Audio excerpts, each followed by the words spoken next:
Career হিসাবে কেন এত জনপ্রিয়তা এই কোর্সটির? আসলে সত্য কথা বলতে গেলে এর অসংখ্য কারণ রয়েছে। যে কেউই চাইবে এমন একটি পেশা নির্ধারণ করার জন্য যার ভবিষ্যৎ অনেক উজ্জ্বল। ভিডিও এডিটিং তার মধ্যেই একটি। আপনি চাইলে ভিডিও এডিটিংয়ের কাজ শিখে মার্কেট প্লেসে কাজ করতে পারবেন।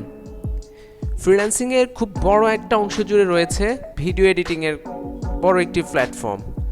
ছোট্ট একটি ব্লগ থেকে শুরু করে রিলস ভিডিও, টেলিভিশন কমার্শিয়াল সহ ডিজিটাল মার্কেট প্লেসগুলোতে রয়েছে অসংখ্য পরিমাণ কাজের চাহিদা। তাই মার্কেট প্লেসগুলোতে কাজ করতে ভিডিও এডিটিংয়ের চাহিদা রয়েছে ব্যাপক হারে। তাই এই কোর্সের সাথে আমাদের একাডেমি থেকে আমরা দিচ্ছি স্পেশাল ফ্রিল্যান্সিংয়ের উপরও ক্লাস। আমাদের একাডেমিতে এই কোর্সটিতে ভর্তি হতে চাইলে